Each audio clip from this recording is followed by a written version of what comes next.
गरिमा अपने पति के गम में अक्सर उदास रहती थी। वो प्रेग्नेंट थी। ऐसे ही एक दिन गरिमा की पड़ोसन नीलम वहाँ आती है और बोलती है, अरे गरिमा बहन, तू इतनी चिंता क्यों लेती रहती है? मैं क्या करूं नीलम बहन, चिंता कोई शौक से नहीं लेता है।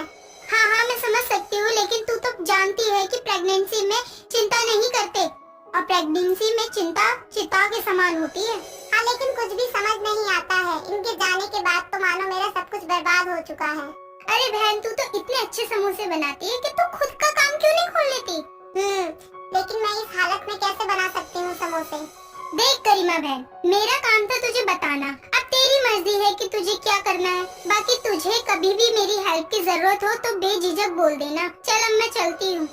इतना बोलकर अब नीलम वहाँ से चली जाती है। लेकिन नीलम की बातें गरिमा के मन पर गहरा प्रभाव छोड़ जाती हैं और वो नीलम के बताए अनुसार ही अपनी एक छोटी सी दुकान खोलती है और समोसे बेचने लगती है। देखते ही देखते अब कुछ महीने गुजर जाते हैं और एक रात जब गरिमा को लेबर पेन स्टार्ट हो जाता है, जिसके बाद नीलम गरिमा को हॉस्पिटल ले जाती है और कुछ ही देर में गरिमा को 2 जुड़वा बेटी होती हैं और इस बात से अनजान गरिमा बेहोश पड़ी हुई थी। तो वहीं दूसरी तरफ एक बहुत ही अमीर आदमी जिसका नाम विपिन था, उसकी पत्नी को बच्चा होते ही मर गया था। उसकी पत्नी की हालत बहुत ही खराब थी। ये देखकर विपिन डॉक्टर से बोलता है, डॉक्टर, मेरा तो बच्चा रहा ही नहीं और आपके कहने के अनुसार अगर मैंने अपनी पत्नी को कुछ भी बताया तो उसकी जान भी जा सकती है। जी बिल्कुल, आप अपनी पत्नी को यदि कुछ भी बताते हैं तो उनसे ये सदमा बर्दाश्त नहीं होगा।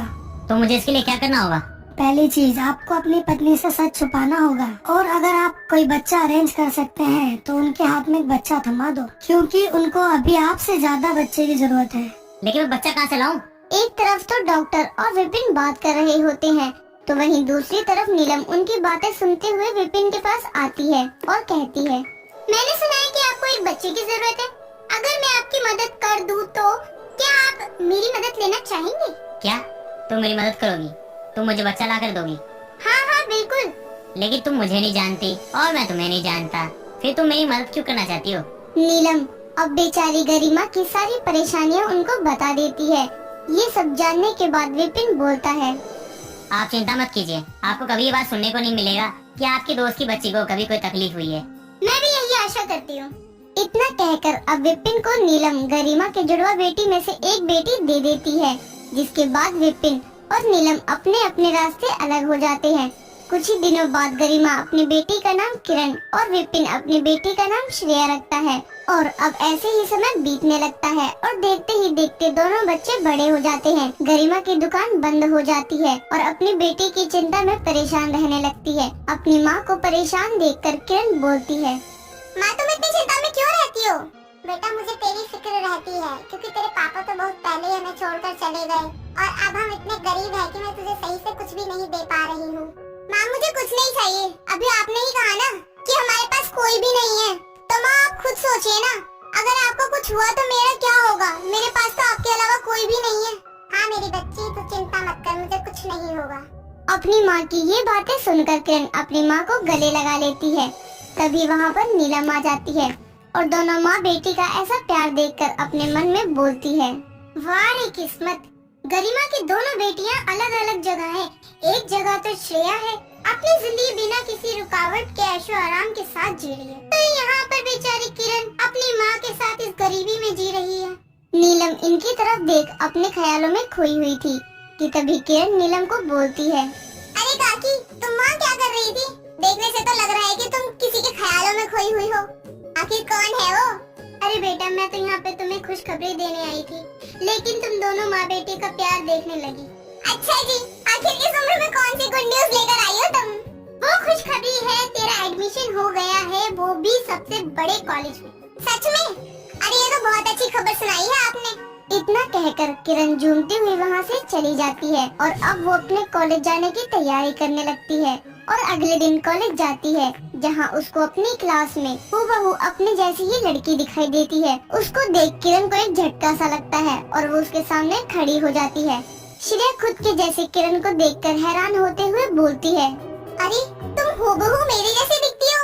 मैं यही देखकर हैरान हो रही थी कि आखिर हम दोनों की शक्ल एक जैसी कैसे हो सकती है। तुम रहती कहाँ हो और तुम्हारा नाम क्या है? मैं तो यहीं रहती हूँ और मेरा नाम किरण है। तुम्हारा नाम क्या है? तुम कहाँ रहती हो? मैं भी यही पास में रहती हूँ और मेरा नाम श्रेया है। अगर हम दोनों यही पास में रहते हैं तो हमने एक दूसरे को पहले कभी क्यों नहीं देखा? पता नहीं, खैर छोड़ो इन बातों को। हम अब दोस्त हैं, ओके? हाँ, क्यों नहीं। दोनों अब अपनी पढ़ाई अच्छे से करने लगते हैं और थोड़ी देर बाद वो दोनों ही अपने अपने घर चली जाती हैं, जहाँ एक तरफ किरण अपनी माँ को सारी बातें बताती है तो वहीं दूसरी तरफ श्रेया भी अपने पिता विपिन और अपनी माँ को बताती है। मम्मी पापा, आपको पता है आज मुझे मेरे कॉलेज में एक लड़की दिखी थी। वो हूबहू मेरे जैसी ही थी, एक ही शक्ल, सब कुछ एक जैसा था। मम्मी, अच्छा जी, तो उसको अपने घर क्यों नहीं लेकर आ गई तुम? हम भी उसे देख लेते। अरे मम्मी, सच बोल रही हूँ मैं। उनकी बातों पर कोई विश्वास नहीं करता है और अगले दिन जब दोनों कॉलेज में आती हैं तब श्रेया उसको देखकर कहती है, यार किरण, तुम्हें पता है कि कल रात जब मैंने अपने घर में बताया तो मेरी बातों पर किसी ने विश्वास नहीं किया। हाँ, तो सही बोल रही है, मेरी भी बात को किसी ने विश्वास नहीं किया था। ऐसा करते हैं, आज रात हम दोनों अपनी अपनी जगह बदल लेते हैं। मतलब ये कि तू आज मेरे घर चली जा और मैं तेरे।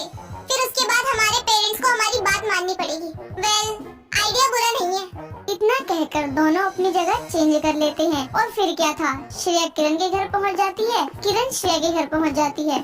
श्रेया जब किरण बनकर गई तब उसने देखा कि किरण किन किन हालातों से गुजर रही है, या यूँ कहे तो उनकी गरीबी देखकर श्रेया बहुत ही हैरान हो जाती है और मन में बोलती है, ओ गॉड, किरण कैसे रहती है यहाँ पर? तो क्या हुआ किरण बेटा? वो कुछ नहीं मॉम्स, तो आजा आकर खाना खा ले।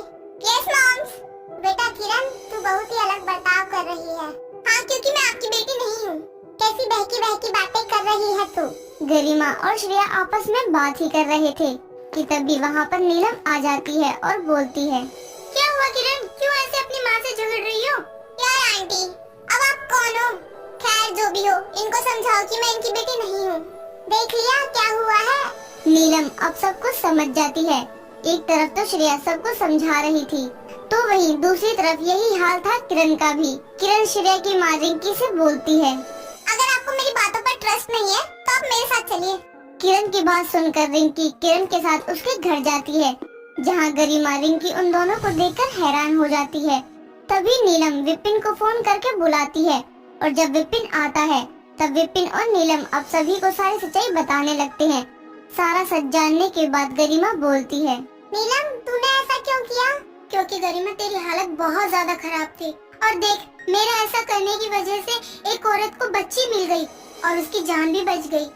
तो क्या हुआ अगर दोनों बच्चियों की किस्मत अलग अलग हो गई, एक गरीब और दूसरी अमीर हो गई? नहीं नीलम बहन, तुमने मेरी जान बचाई है और ये दोनों बच्ची मेरी ही है। भले ही मैंने इसको अपनी कोख से जन्म ना दिया हो, लेकिन श्रेया को पाल पोस कर बड़ा किया है। तो श्रेया की तरह ही किरण भी मेरी बेटी हुई ना। और अब किरण और गरिमा बहन इस झुग्गी झोपड़ी में नहीं रहेगी।